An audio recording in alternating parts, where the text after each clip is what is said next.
Então hoje, pessoal, nós vamos falar um pouquinho sobre o MQTT, né? Message Queuing Telemetry Transport. A função dele é mensagens, né, enfileiradas, que são transportadas por telemetria. Ele foi criado em 1999, né? É como um protocolo mais leve do que o HTTP, né?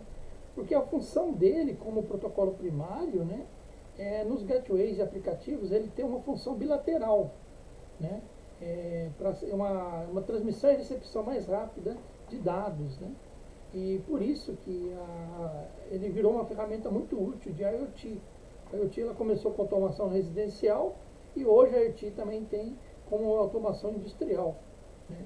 Eu, por exemplo, fiz uma automação de uma cabine primária numa unidade da ArcelorMittal um tempo atrás, utilizando o MQTT, né?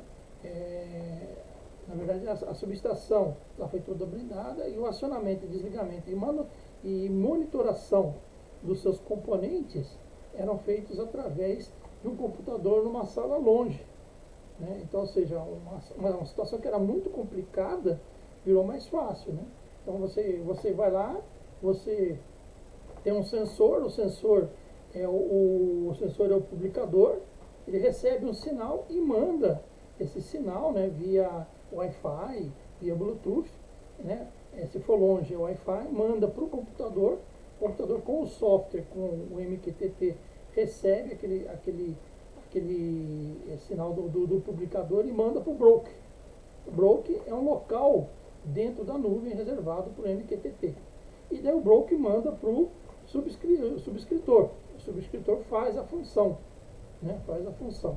Então é mais ou menos assim que funciona, né? Então, em 1999 o MQTT foi criado e ele hoje está sendo muito usado como uma ferramenta de IoT, né? Ou seja, internet das coisas, controle à distância, né? A Petrobras, por exemplo, ela controla a localização dos seus navios hoje usando o MQTT, né? Então o navio vai ter lá um sensor localizador de longa distância. Esse localizador ele é um publicador que manda para um computador.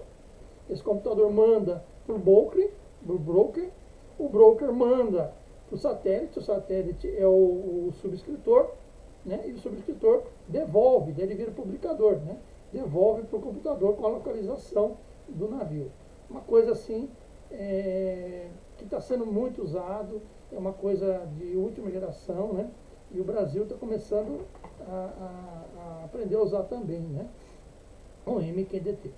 Então aqui, olha lá, MQTT, né? Message Queuing Telemetry Transport, é o protocolo primário que dispositivos, né, gateways e aplicativos usam para se comunicar com a ferramenta IoT, né? Então aqui, ó, o sensor, né, que é o publicador, manda para o computador, né, para o broker, para a internet, lá na internet, lá na nuvem, ele manda para o subscritor, né? O subscritor faz a função. E existe subscritor que também são publicadores, então eles retornam, que é o caso que eu contei, por exemplo, do satélite, né? Ele é tanto publicador quanto subscritor. Isso é possível e é muito usado isso também, tá? Aqui, se vocês olharem aqui, ó, o que é o broker, né? O que é o broker? Então, é bem interessante colocar isso aqui para vocês, para poder entender o que é o broker. Ó. O que é o broker? Né? Olha lá. Broker é o elemento responsável para gerir as publicações e as subscrições do protocolo MQTT. Né? Ele é uma espécie de mediador entre as máquinas, capaz de fazer com que a comunicação de fato ocorra entre elas, né? O broker permite o desacoplamento entre as partes, né? Novidade entre esse sistema. O broker, ele fica onde? Onde fica o broker? Na internet, na nuvem, tá? Ele não fica no software MQTT. Aqui tem um exemplo, ó. Aqui nós temos o mundo externo, né? Aqui nós temos um publicador, né? Pode ser um sensor de uma fábrica, por exemplo, né? Ou um sensor de um prédio, de um laboratório, é o nosso publicador. Daí ele manda para o MQTT, para o broker, E o broker faz o quê? Manda para o subscritor. O subscritor faz a função que ele mandou, né? Aqui, e aqui, por exemplo, a mundo externo, né? Ele pode mandar também para o subscritor mundo externo. Né? Eu tô aqui numa cidade, né? Eu publico, eu mando o broker e o broker vai mandar para uma outra cidade em outro país. Pode acontecer também, tá? A distância aí, ela não existe, né? Porque você vai estar usando a nuvem da internet. Tá? Esse é o futuro, né, de todas as coisas. Então aqui outro exemplo, né? Olha lá, eu tenho aqui o MQDT, ó, MQDT, né? Aqui tem o publicador, né, o sensor de temperatura. Então ele manda lá, ele manda a temperatura, né, pro broker, né? O broker recebe essa temperatura e manda pro subscritor, ó, subscrito no toque de temperatura. Então você tem a temperatura aqui no sensor, aqui no seu celular. Você sabe a temperatura que está lá no determinado local onde está esse sensor, né? E você pode perguntar alguma coisa. Se você perguntar alguma coisa para o broker, você está usando como publicador também. Ou senão você pode mandar isso para o computador, por exemplo, para um supervisório, né, de uma fábrica, né? Esse supervisório ele controla a temperatura. Opa, eu quero reduzir a temperatura. Então daí eu mando reduzir essa temperatura, volta para o broker, né, e o broker reduz a temperatura. Daí o sensor, que é o publicador, vira subscritor também. Então dá para fazer essa mesclagem. Né? Bom, o que a gente usa muito hoje nos laboratórios dos cursos, né, e as empresas estão usando muito, é a placa ESP32. A ESP32 você pode programar ela com C++, na plataforma do Arduino, ela é extremamente simples, só que hoje eu não vou entrar dentro do funcionamento dela, que eu acho que não é o caso. Eu queria só explicar, né, o que é o MQTT, né? Então, ou seja, o MQTT, ele é como nós falamos no começo da aula, né, ele é um protocolo primário, né?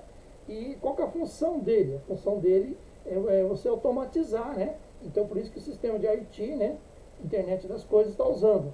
Como você faz isso? Você vai mandar para o MQTT, o broker lá na nuvem, né, que é o broker, o local, o espaço da nuvem reservado, ele vai administrar isso, né? Ele recebe do publicador e manda para o subscritor, né?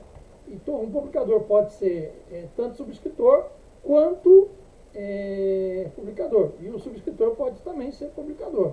Então, o sensor, né, aqui novamente, o sensor recebeu um valor aqui e ele manda esse valor para o broker, ele está sendo publicador, né? E daí o broker manda aqui pro celular. O celular vê lá o valor que o sensor mandou. Então ele foi o quê? Um subscritor, ó, subscribe, tá? Um subscritor. Mas esse subscritor também pode ser o quê? Pode ser um publicador também, pode devolver um sinal para ele. Tá?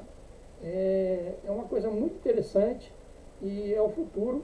Eu vejo que é o futuro da internet, é o futuro da fábrica das luzes apagadas. Vai a fábrica funcionar e o departamento de manutenção vai estar numa distância longe, só monitorando os equipamentos, os sensores. Quando tem algum problema, aí sim eles vão sair de onde eles estão e vão tomar conta da empresa. Tá? Esse é o futuro das empresas. Pessoal, muito obrigado, fiquem com Deus e até a próxima aula.